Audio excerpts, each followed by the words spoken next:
What's going on YouTube? This is Raymond with another episode of Car Dealer Life. So I wanted to drop a quick video.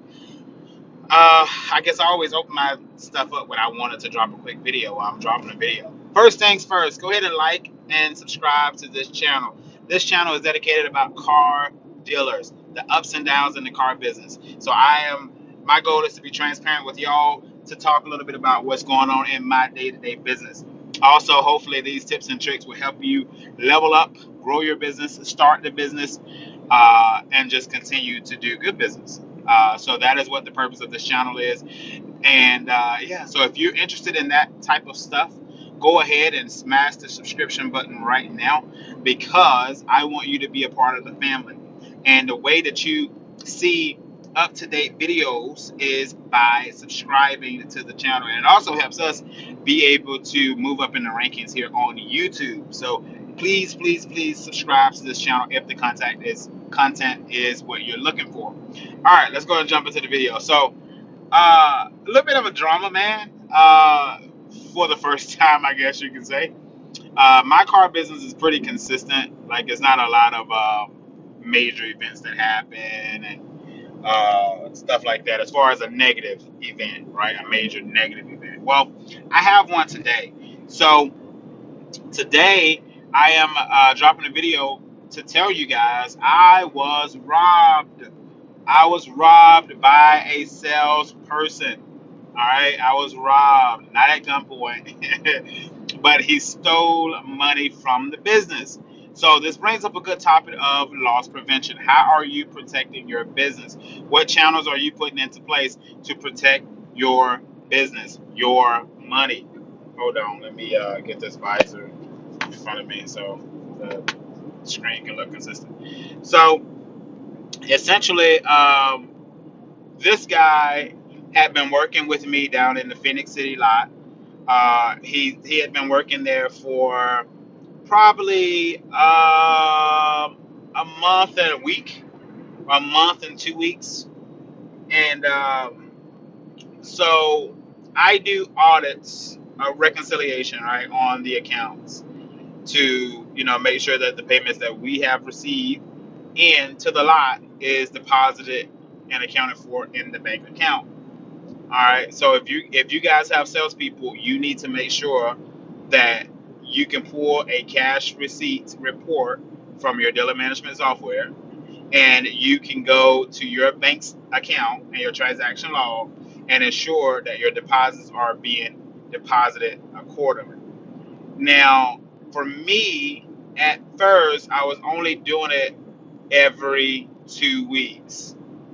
But I would recommend that you guys, until you have, had this person with you for, a little bit more time, you may want to try to transition it to every 3 days, or at least once a week, not every 2 weeks.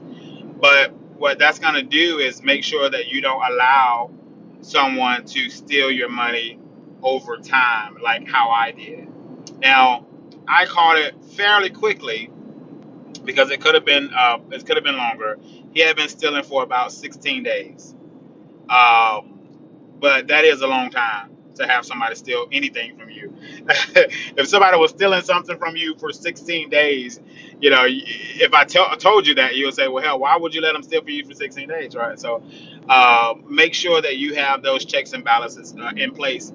And I had them in place. I just wasn't implementing it soon enough. So let me tell you how he did this. So my car lot, I do retail, so cash deals, and I do buy here, pay here. So with buy here, pay here, the clients come in to the lot and they make their payments at the lot. Okay, so they bring their monies in, give it to the salesperson. Salesperson puts it into the computer, gives them a receipt of payment. Okay, the salesperson, the sales manager, is responsible for making the deposits on a daily basis. So at 4:30, 4:45, they need to be making their bank run to the bank if we have payments come in. That is a part of their job. So if a payment comes in after 5, then it is the responsibility of the sales manager to make sure that the monies are placed in a safe area and um, taken to the bank first thing in the morning. So this sales guy, what he was doing was taking the money and not depositing the money into the account. So he was very, he never took any big payments.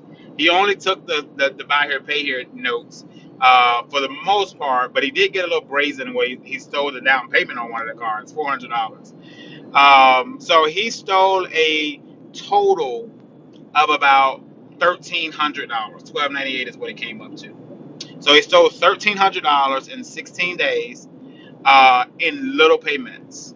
And so what I had to do, and this is another tip for y'all, understand when someone steals from you, that is theft, that is a crime. You are to pull the report of where the money came into the dealership and provide that to the police. So let me tell you the story. So I was working down at Enterprise last week. I was doing hiring for that lot. I gotta get y'all some video on that. But I have made a hire. I hired two people for that lot there. So moving forward, now I have a two-man lot at every lot. So it's gonna be two people, not one person.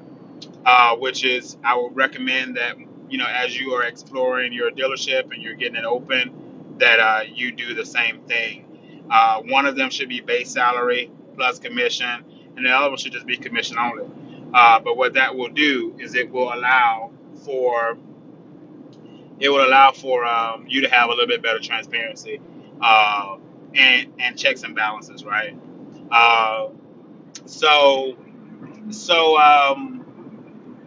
So I was down at Enterprise, and when I'm traveling, I find it very difficult to sleep at night in hotels and unfamiliar areas. I'm ex-military, and so I need to be, and not to say that the military has anything to do with it, but like I'm used to like scoping out and getting comfortable before I get completely relaxed anywhere. So. Um, Typically, if it's just a one night stay, the first night, or if it's multiple nights, typically the first night are going to be the toughest nights, and then the next couple of days will be fine. I'll be able to adjust. But unless I'm just like super super duper tired, then I'll crash. But so I was up burning the midnight oil at about 3 o'clock the morning of Friday morning, 3 o'clock Friday morning last week. So I pull the report, I pull the bank transaction history, and what hit me in my face was just it's so crazy because when I looked at the balance, I'm like, there's no way this is the balance that's in this account, right? Because I conceptually know how much money is coming in, right? I know what our weekly number is, and I know how many cars we've sold, so I have a roundabout rough estimate of what should be in that bank account. Um, Well, my estimate was completely my what I saw was less than my estimate. So at that point, I pretty much knew. Okay, yeah, he is. We got a lot of money undeposited. Okay, that was my first impression. We have monies undeposited. He needs to go and deposit the money. So I pulled the cash receipt report from Wayne Reeves. That's who I use for the dealerships. So I pull that and I go through line by line of all of the cash receipts, and then I group together all of the deposits, and then I start to highlight the ones that are missing. Out of that, it came up to about $1,052, if I'm not mistaken. I think it was $1,052. Then he took a payment on the day of Friday, November 15th, in the amount of $80 on that day. So I pulled a report at 3:41 a.m. He went into work as scheduled, took a payment at about 11:45 or 11, between 11:15 and 11:45. Posted it to the system. I called him at noon. And I think maybe this is where I went wrong. I should have probably not called. But I called and I said, Derek, man, listen. where you got there's some missing deposits here.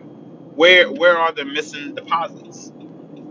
Uh, and the response he gives me is, "Oh man, yeah, I mean it's in my safe at home." Well, no, I didn't ask that. I said, "Derek, when was the last time you made a deposit?" And he said, "How much was the last deposit you made?" $3,000. I said, "Okay." It was actually his last deposit was $3,100, 31, something like that. So I said, "Okay, where is the rest of the money? Where is the rest of the money? Because based on how much money you have taken in, there should be more deposits than that." Oh yeah, man, yeah. It's man, I take it to my safe because I don't like to have the money on me, and it's in my safe, and yeah, that's where it is. It's at home in my safe. I said, Derek, what the hell you mean it's at home in your safe? Who money is it? Why is it in your safe? In your safe? Why is it not in my bank account? Yeah, man, I just, my transportation's been crazy. I really can't, I don't have a way to get to the bank and blah, blah, blah, blah, blah. And we're a car lot, okay? We got cars on the lot. I did make it very clear that you are not allowed to drive my cars. But if it's a matter of, hey, I can't go deposit the monies because I don't have a way to the bank, then that's something that we can give an exception about, right? But yeah, you're not to just drive my cars. You didn't pay for them, and you're damn right you're not gonna just drive them. But anyway, uh, so I said, Derek, I need you to go to your house, and I need you to bring me $1,052 to that office today. I would be there at 5:30. So that's where I think I went wrong. What I should have done. So yeah, I told him that, and I went on with my day. Um, and throughout after we had that call, throughout my day at Enterprise, I was like, I wonder is this joker gonna be there? I wonder is he gonna like flee? I wonder is he gonna be there? That's what I said to myself.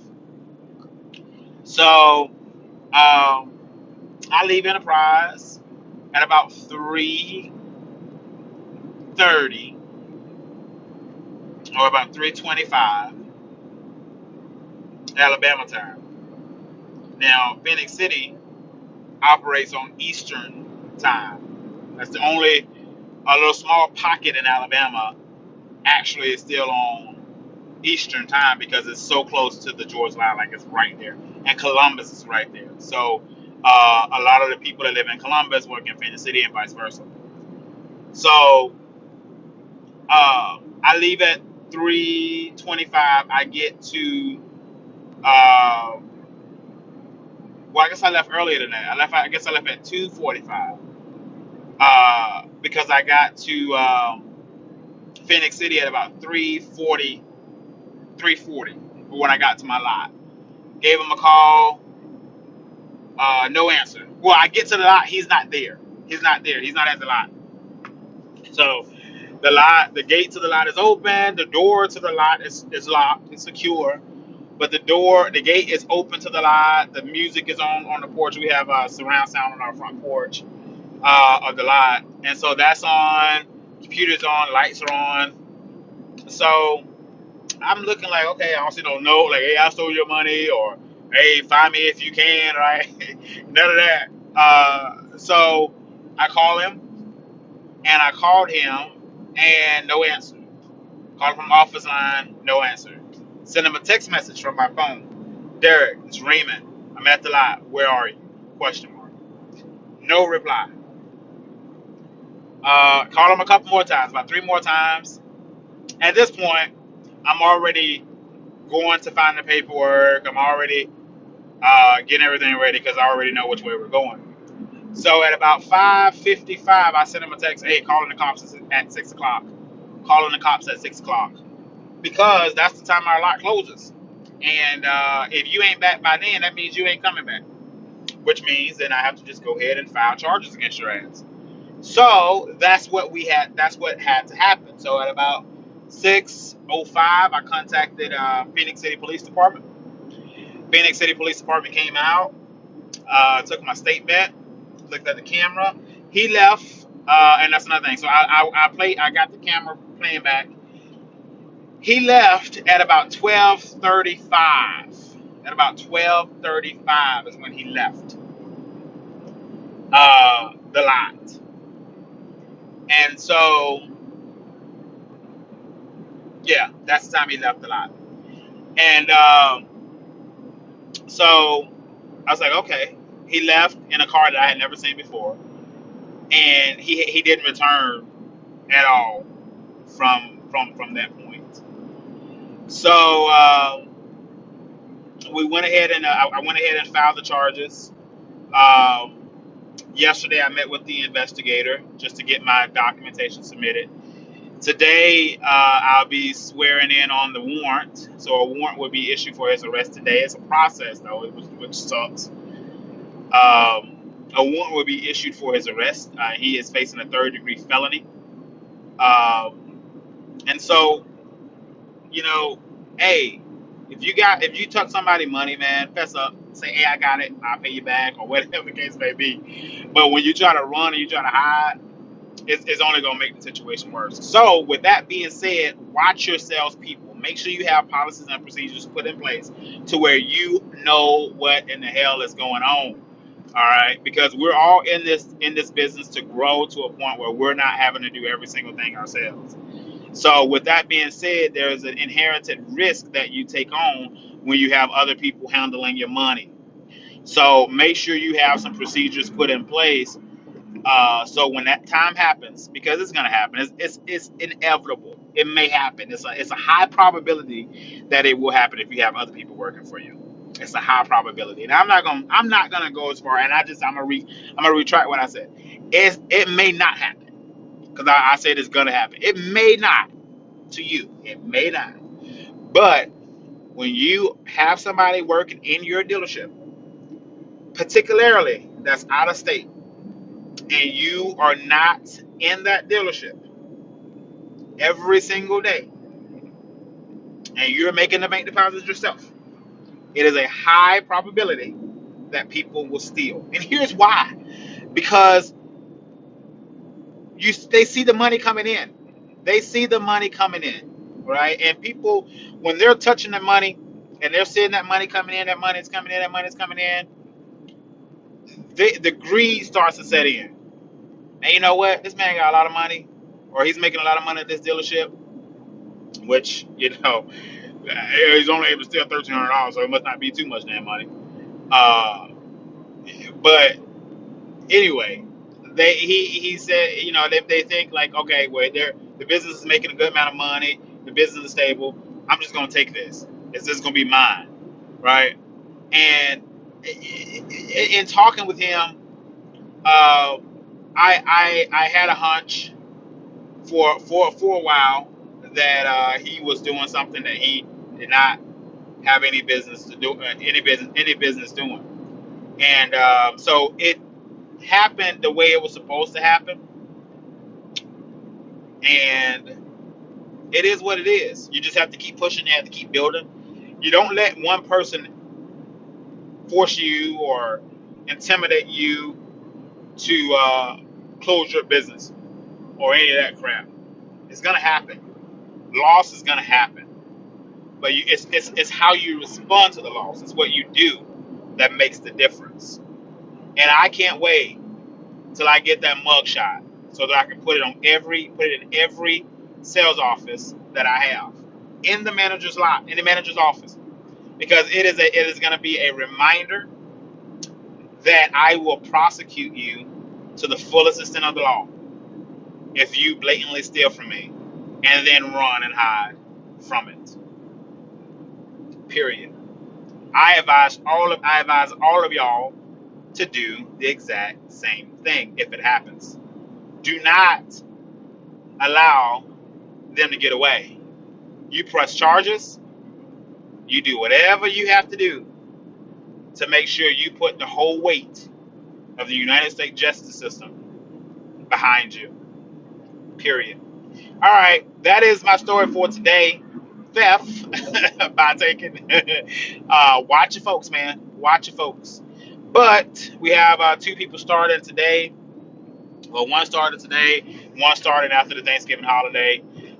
Enterprise is up and going. That one will be open to.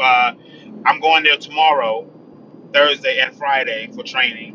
So I'll probably try to put some video of that up, of how I train and the procedures and all of that stuff. But nonetheless, that's what I got for y'all. So keep your eyes open, uh, and keep your hands on the pulse at all times. Know what's going on with your lot and your money all times. Okay, trust no one, uh, and only give an inch. And with that inch, you're checking every inch. All right, y'all. That's all I got. Have a good time today. Hopefully, you guys have a successful Tuesday and sell some cars. And yeah, do it to it, as they say. Have a good, successful, and prosperous day. So I'm gonna end the video here. If you want to know more about my business, what I do, how I do it, drop a comment in the comment section. I'll be sure to answer it. Hell, I may even do a video on your comment.